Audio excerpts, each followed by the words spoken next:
প্রিয় দর্শক, আমাদের আজ দুপুরের অতিথি উপমহাদেশের প্রখ্যাত হৃদরোগ ও লাইফস্টাইল বিশেষজ্ঞ ডক্টর বিমল ছাজের। শুভ দুপুর। নমস্কার। কেমন আছেন? ভালো আছি।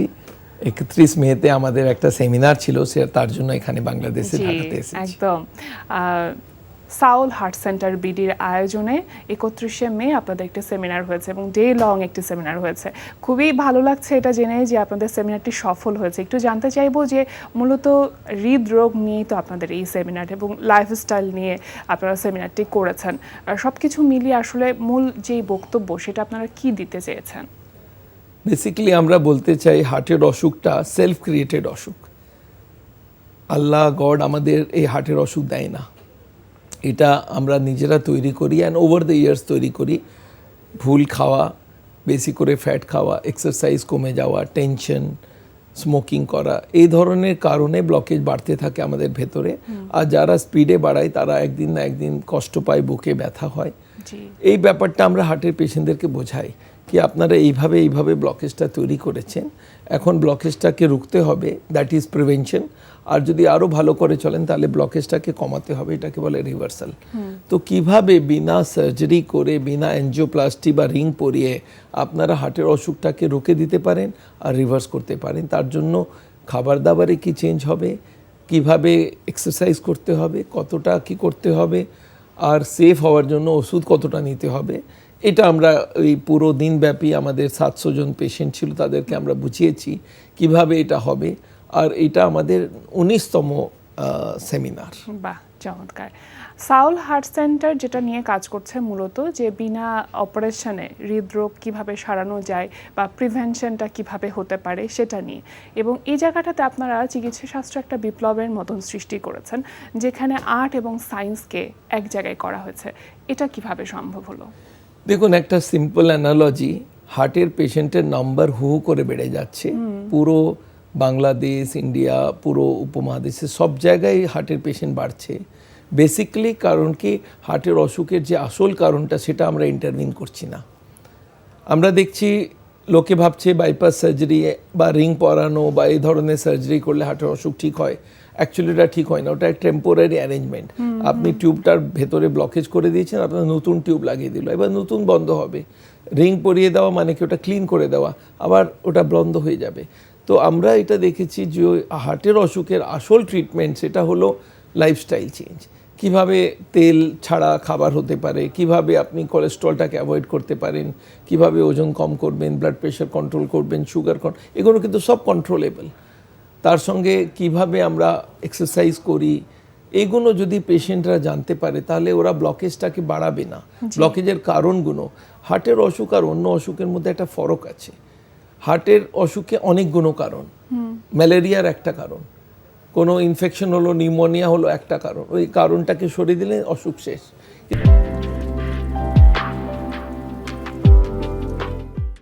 কিন্তু হার্টের অসুখ একটু কমপ্লিকেটেড ইন দ্য সেন্স, এতে কোলেস্ট্রলও কম করতে হবে, ট্রাইগ্লিসারাইডও, ব্লাড প্রেশারও, সুগারও, ওজনও, খাবার দাবারও, হাঁটাটা, এক্সারসাইজটা।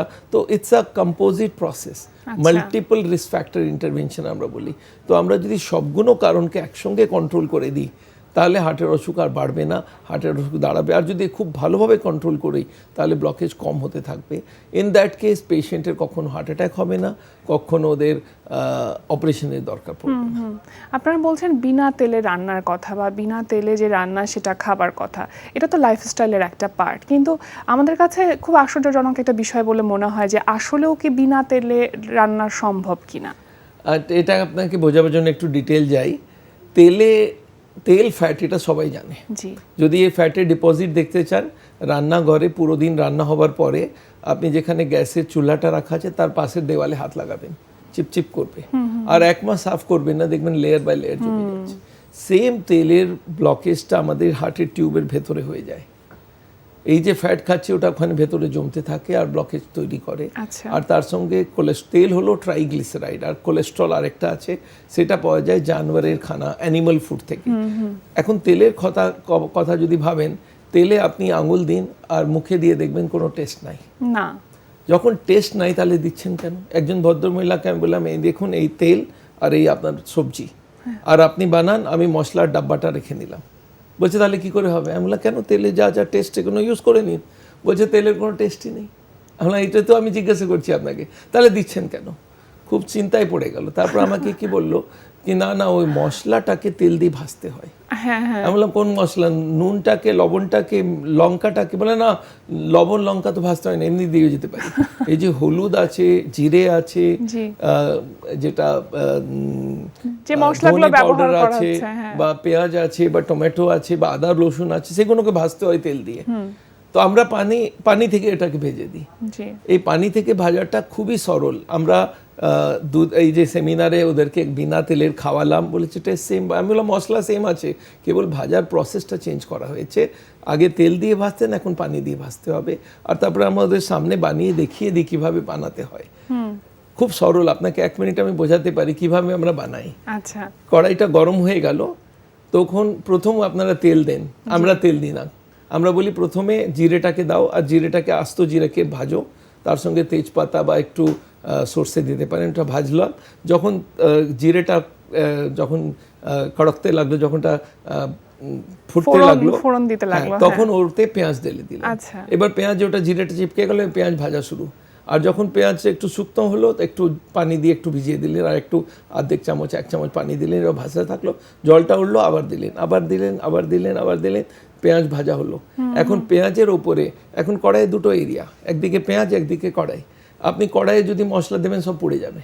তাহলে পেঁয়াজের ওপরে সব মশলাগুলো দিয়ে দিন, হলুদ আর যত রকম হলুদ, লঙ্কা আর ধনে আর যত রকম আদা রসুন সব ওর উপরে দিন। এবার ভাজতে থাকুন, পানি দিতে থাকুন, ভাজতে থাকুন। 2-4 মিনিট পরে টমেটো দেবেন, টমেটোর জলটা পুরো বার করে দিন ভেজে ভেজে। এরপরে যে গ্রেভিটা তৈরি হচ্ছে সেটাতে কেবল দেখতে হবে হলুদটা কাঁচা আছে না পাকা আছে। যেই হলুদটা পাকা হয়ে গেল, মানে টেস্টটা বদলে গেল, এখন ওতে আপনি যে কোনো সবজি দিন, পানি দিয়ে বয়েল করে নিন, আর একদম সেম টু সেম টেস্ট হবে। তো এই জিরো অয়েলের খাবারটা খুবই ভালো জিনিস। মশলা পুরো আছে, কেবল পদ্ধতিটা চেঞ্জ হয়ে যায়। আমরা এখন কি দেখছি কি লোকের মাইন্ডসেট হয়ে গিয়েছে তেলটা দিতেই হবে, হ্যাঁ এই যে তেলটা দিতেই হবে এটার কোনো মানে নেই, কারণ কি এটা শিখেছে ওরা। আমরা একটা রাস্তায় যেতাম অনেক বছর ধরে, এখন ধরা পড়লো নতুন রাস্তা হয়ে গিয়েছে। এবার নতুন রাস্তা ট্রাই করুন, একবার জিরো অয়েল বানিয়ে দেখছেন, যদি সেম টেস্ট হয় তাহলে তেলের দরকার কি? আর তেল থেকে হার্টের অসুখ হচ্ছে, লোক মোটা হয়ে যাচ্ছে, ডায়াবেটিস, ব্লাড প্রেশারে তেলের রুল আছে, আর হার্টের সমস্যা তো হার্টের সমস্যা তো আছেই। তো বিনা তেলে যদি রান্না হতে পারে তাহলে কেন? আর আমরা 1000টা ডিশ তৈরি করে ফেলেছি বিনা তেলের, আর সবগুলো সুস্বাদু, মজার টেস্ট। আমরা আগে এদেরকে খাওয়াই, তারপরে খাইয়ে বানিয়ে দেখিয়ে দিই কিভাবে বিনা তেলে রান্না হয়, অ্যান্ড ইটস ওয়ান্ডারফুল। আচ্ছা, এই যে সাউল হার্ট সেন্টার যেটা আপনি প্রতিষ্ঠা করেছিলেন 1995 সালে, সেটা হচ্ছে দিল্লিতে। আপনি তো চিকিৎসা বিজ্ঞানে অনেক দিন আগে থেকেই কাজ করছিলেন এবং হার্টের সমস্যা নিয়েই কাজ করছিলেন। সেই জায়গা থেকে আপনার কাছে কেন মনে হলো, বা আপনি কেন আসলে ওই প্রয়োজনীয়তা অনুভব করলেন যে সাউল হার্ট সেন্টারটা আসলে জরুরি, বা এই যে একটা চিকিৎসা শাস্ত্রের অন্যরকম একটা উদ্ভাবন, এই জিনিসটা জরুরি? এর জন্য একটা ছোট্ট স্টোরি বলতে হবে। আমি কলকাতা থেকে আরজি কর মেডিকেল কলেজ থেকে MBBS পাস করি। তখন আমি খুব কনফিডেন্ট ডক্টর ছিলাম, কারণ কি আমি জানতাম আমাদের মেডিকেল সায়েন্সে যা শিখেছি সেটা একদম পুরো আনকোশ্চেন্ড জিনিস, আর সব জিনিস দেখে শুনে আমি ডাক্তার হয়েছি, যে কোনো অসুখকে আমি ঠিক করে দিতে পারি। আমি দিল্লি গেলাম, ওখানে কার্ডিওলজি ডিপার্টমেন্টে একটা ডক্টর রাম মনোহর লোহিয়া হসপিটাল আছেন, ওখানে আমি জয়েন করলাম। এক পেশেন্ট আমার লাইফ বদলে দিয়ে গেল। তখন এরকম হতো, আমরা স্ট্যান্ডার্ড পেশেন্ট আসতো, ওর হার্টের অসুখ ডায়াগনোসিস হতো, ওকে ওষুধ লিখে দিতাম। তখন এই বাইপাস বা রিং পরানো শুরু হয়নি, খুব অল্প হতো কোচ। That is 1986। এক পেশেন্ট সে আমার কাছে এলো, হার্টের অসুখ, হাঁটতে গেলে বুকে ব্যথা হতো। ওকে আমি 6টা ট্যাবলেট লিখে দিলাম, আর ওকে বললাম আপনি এটা খান, 1 মাস পরে কথা বলবেন। 1 মাস পরে একদম ব্যথা শেষ হয়ে গিয়েছে। ওতে একটা নাইট্রেট বলে ওষুধ হয়, সেটা থেকে টিউবটা চড়া হয়ে যায়, পেশেন্ট আরাম পেয়ে যায়। আর ওকে আমি ব্লাড পাতলা করার ওষুধ দিয়ে ছেড়ে দিলাম। কিছুদিন পরে এসে আমি বললাম এই ওষুধ খেতে থাকুন। কিছুদিন পরে আবার ব্যথা হচ্ছে, আমি ওকে 6টার জায়গায় আরও বাড়িয়ে দিলাম। আবার ব্যথা হচ্ছে, আবার বাড়িয়ে দিলাম। এরকমভাবে 6 মাসের মধ্যে ওর ব্লকেজ বাড়লো, আর আমি ওষুধ বাড়ালাম। তারপরে একদিন যা হবার সেটা, ওর হার্ট অ্যাটাক হলো। আমাদের হাসপাতালে আইসিইউকে ওকে ভর্তি করা হলো। আমাদের বড় বড় ডাক্তাররা এসে ওকে বাঁচাবার চেষ্টা করলো, and ultimately that patient died. ওরা ডেথ সার্টিফিকেট লিখে ফাইল বন্ধ করা হলো, রিলেটিভকে বলা হলো আমরা চেষ্টা করেছিলাম পুরো। কিন্তু সেদিন আমি ভাবতে লাগলাম এই পেশেন্টের ডেথটা কেন হলো। আর তখন আমি রিয়েলাইজ করলাম যে আমি ওষুধ দিচ্ছিলাম, ওটা ওষুধটাকে সে করছিল না, it was only giving him relief. ওর খাবার দাবার ভুল ছিল, সিগারেট খেত, বেশি মিট খেত, তেল খেত, ওর ব্লকেজ বাড়ছিল। আর যখন ব্লকেজ বাড়ছিল, ওর কষ্ট বাড়ছিল, আমরা ওষুধ বাড়িয়ে যাচ্ছি। And that day suddenly I realise মোটামুটি পুরো কার্ডিওলজি সিস্টেম এটাই করছে, ব্লকেজ বাড়ুক কোনো অসুবিধা নেই, ওষুধ বাড়া খাও, আর হার্ট অ্যাটাক হলে ভর্তি হয়ে যাও। মানে হার্ট অ্যাটাক হবে এটা একদম মানে একদম আনকোশ্চেন জিনিস, হার্টের পেশেন্ট হার্ট অ্যাটাক হবে। সেদিন আমি ভাবতে লাগলাম যদি আমরা লাইফস্টাইলটাই চেঞ্জ করে দিই তাহলে তো পেশেন্টের মারা যেত না। And that day onwards I started doing same thing. আমি ওষুধ দিয়ে বলতাম দেখো এই ওষুধ যদি আপনি খাবেন না জিন্দগি ভরে কখনো ঠিক হবেন না। মানে ভাবুন ডাক্তার ওষুধ লিখে বলছে কি ওষুধে আপনি জিন্দগি ভর ঠিক হবেন না। যদি ঠিক হতে চান কাল থেকে হাঁটা শুরু করুন, খাবারে এই চেঞ্জ করুন, এক্সারসাইজ করুন। And this was the beginning. তারপরে আমি আমার এমডি করি, তারপরে আমি all India institute of medical sciences, যেটা দিল্লির সব থেকে বড় হাসপাতাল, ওখানে আমি 6 বছর কাজ করেছি, এর উপরে রিসার্চ করলাম।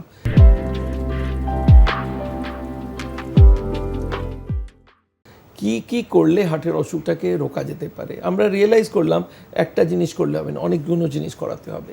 কোলেস্ট্রলও কম করতে হবে, ট্রাইগ্লিসারাইডও, ব্লাড প্রেশারও, সুগারও, স্মোকিংও, ওজনও কমাতে হবে, হাঁটাও করতে হবে, ফল সবজি খেতে হবে। So we develop this program at the All India Institute. আর সেই সময় আমার সঙ্গে দেখা হলো ডক্টর ডিন অর্নিসের, যিনি আমেরিকাতে এই সিস্টেমটাকে লাগু করেছিলেন। তিনি প্রথম ডাক্তার যিনি মেডিকেল সায়েন্সকে দেখিয়ে দিলেন যদি সবগুলো ফ্যাক্টরকে কম করা যায় তাহলে ব্লকেজ কম হয়ে যাবে, বাড়বে না সেটা না, কমে যাবে। That is reversal of heart disease. And it was publish in Landsat, journal of American medical association, new England journal of medicine, American journal of cardiology, এগুলোতে সবগুলো বেরোলো কি ব্লকেজ রিভার্স হতে পারে। আর আমরা সেই ট্র্যাকেই ছিলাম। আমরা কেবল ওটাকে আমাদের উপমহাদেশের মতো করে দিয়েছিলাম, খাবার দাবার চেঞ্জ করে। And this worked very well. আমি 1995 আজ থেকে 29 বছর আগে আই রিজাইন ফ্রম এইমস। আমি আমার নিজের ক্লিনিক শুরু করলাম, সাওলের শুরু করলাম। আমরা বললাম এটা সায়েন্স অ্যান্ড আর্ট দুটো মিলিয়ে আমার সংস্থার নাম রাখা হলো সাওল।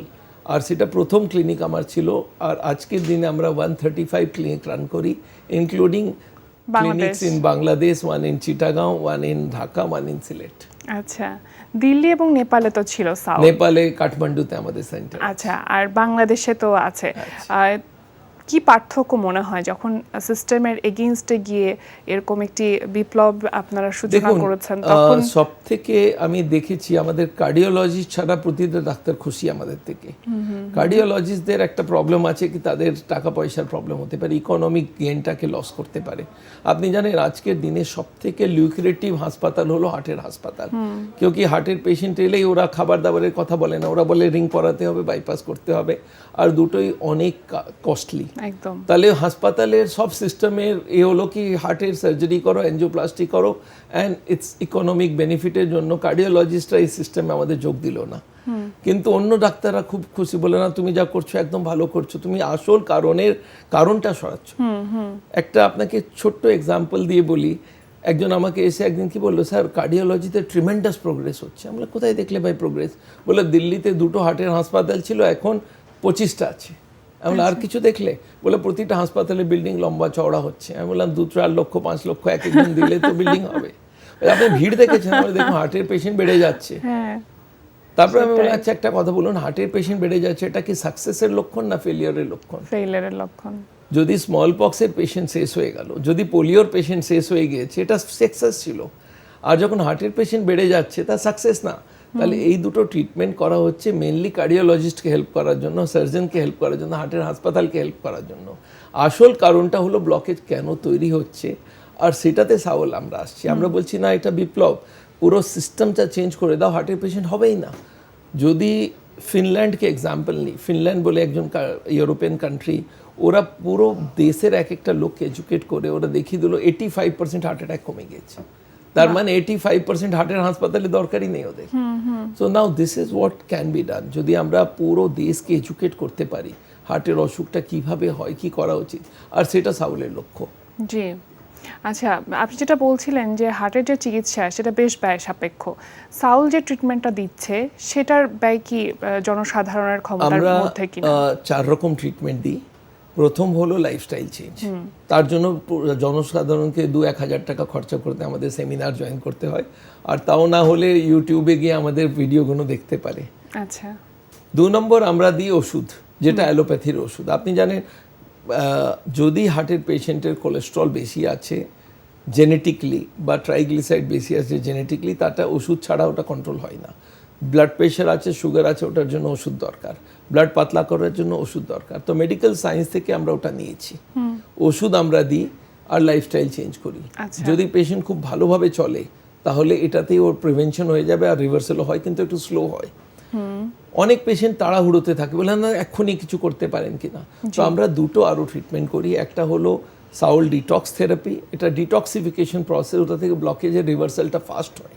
আর একটা হলো ন্যাচুরাল বাইপাস, এটা আমেরিকান FDA অ্যাপ্রুভ নতুন ট্রিটমেন্ট, যেখানে হার্টের পেশেন্টদের এক্সট্রা টিউবগুলো খুলে দেওয়া হয়। আপনাকে বলে রাখি, আমাদের দুটো কিডনি, একটা কিডনি আমরা ডোনেট করতে পারি। তার মানে কি, আল্লাহ আমাদের একটা এক্সট্রা দিয়েছে কিডনি। জি। আমাদের একটা চোখ দিয়ে দেখা যেতে পারে, দুটো দিয়েছে।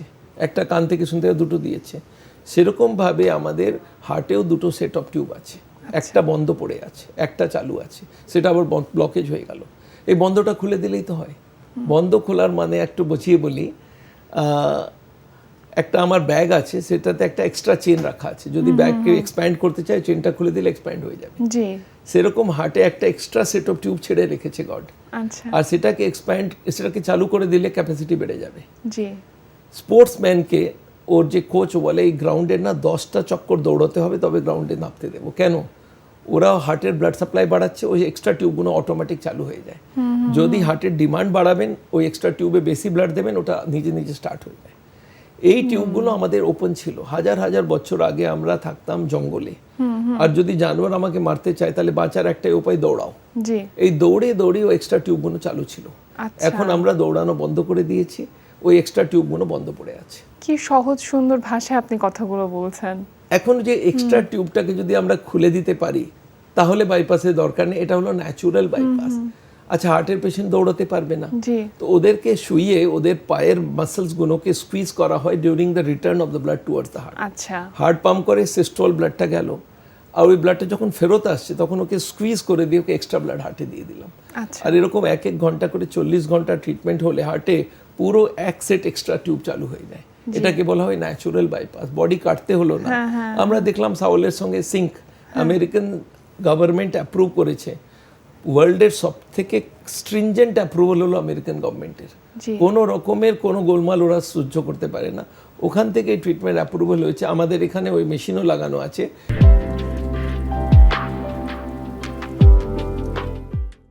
কি যারা খুব এক্সট্রা অসুখ হয়ে গিয়েছে, যারা বেশি ব্লকেজ হয়ে গিয়েছে, তারা এই ন্যাচুরাল বাইপাসও করে নিতে পারে। তো এগুলো আমরা করাই। একটা ন্যাচুরাল বাইপাস একদিন করালে হয়তো 4,000 টাকা লাগে, না 3,000 টাকা লাগে, আর একটা ডিটক্স করাতে 4,000 টাকার মতো লাগে। So this can be done for some time. তাহলে ওতে ব্লকেজটা এক্সট্রা ফায়দা হয়। But what is base is lifestyle change. খাবার দাবার আর ওষুধ, এটা আমাদের বেস। আচ্ছা, আপনার আগামী পরিকল্পনা কি? মানে সাউল হার্ট সেন্টারকে নিয়ে কোনো পরিকল্পনা? আমরা চাই বাংলাদেশের এক একটা জায়গায় এরকম এডুকেশন হোক। আর ইন্ডিয়ার জন্য আমরা একটা প্ল্যান বানিয়েছি। একটা আমাদের এনজিও তৈরি হয়েছে, সেটার আছে কি, ইন্ডিয়াতে 770 ডিস্ট্রিক্টে আমরা ভলেন্টিয়ার বেস করে একটা মুভি তৈরি করছি। প্রতিটা মানুষকে মুভি দেখতে হবে। আপনার টিভি প্রোগ্রাম দেখে অনেকজন জানতে পারবে। সেরকম ভাবে ওই মুভিটা তৈরি হচ্ছে। হার্টের অসুখটা কি, কিভাবে তৈরি হয়, কিভাবে অ্যানজাইনা হয়, কিভাবে হার্ট অ্যাটাক হয়, এগুলো আমরা শেখাবো। আর প্রতিটা মানুষের কাছে যার হার্টের অসুখ নেই তাকেও শেখাবো, স্কুলে কলেজে শেখাবো, so that in future we can prevent heart attacks.